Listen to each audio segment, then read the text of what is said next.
જી સાહેબ, શું કહેશો? આજે રાત્રે 1 વાગે અમારી નાયબ કલેક્ટર પ્રાંત ચોટીલાની ટીમ તેમજ મામલાદાર થાનગઢ અને મામલાદાર ચોટીલાની સંયુક્ત ટીમો દ્વારા થાનગઢ વિસ્તારની અંદર થાનગઢથી તરણેતર સ્ટેટ હાઈવે એટલે કે સૂર્યા ચોકથી તરણેતર જે સ્ટેટ હાઈવે આવેલો છે ત્યાં સરકારી સર્વે નંબર 79, 81, 89 અને 349 કે જે રોડની તદ્દન ટચ એટલે કે લાગુ સર્વે નંબરો આવેલા છે.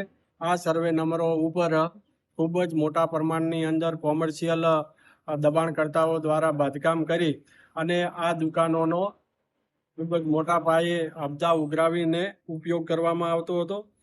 આ દબાણોની જો વિગતે જોઈએ તો આશરે 231 જેટલી કોમર્શિયલ હેતુ માટે દુકાનો આવેલી હતી.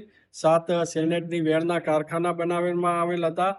તેમજ એક આશાપુરા હોસ્પિટલ તેમજ 17 જેટલા રહેણાંકના પાકા મકાનો અને બંગલાઓ એમ મળીને કુલ 260 જેટલા ગેરકાયદેસર દબાણકર્તાઓ દ્વારા આ કોમર્શિયલ એક્ટિવિટી માટે દબાણ કરવામાં આવેલા હતા.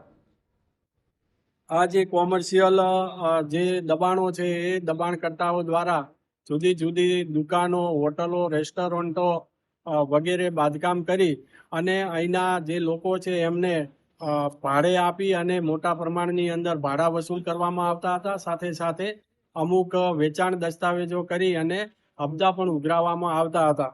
જેને ધ્યાને રાખી અને મામલાદાર થાનગઢ દ્વારા આ દબાણકર્તાઓને 61ની નોટિસ આપી સાંભળી, પરંતુ કોઈ પણ જાતના પુરાવા રજૂ ન કરતા આજે આ મેગા ડિમોલેશન છે એની કાર્યવાહી હાથ ધરવામાં આવેલ છે. આ ડિમોલેશનની અંદર કુલ 4 જેસીબી મશીનની મદદથી આ ડિમોલેશનની કામગીરી ચાલુ છે. આ સરકારી જમીન છે, કુલ 52 એકર ઉપર દબાણ હતું અને 52 એકર જમીન છે એ 3 દિવસની અંદર આ કાર્યવાહી 3 થી 4 દિવસ ચાલશે.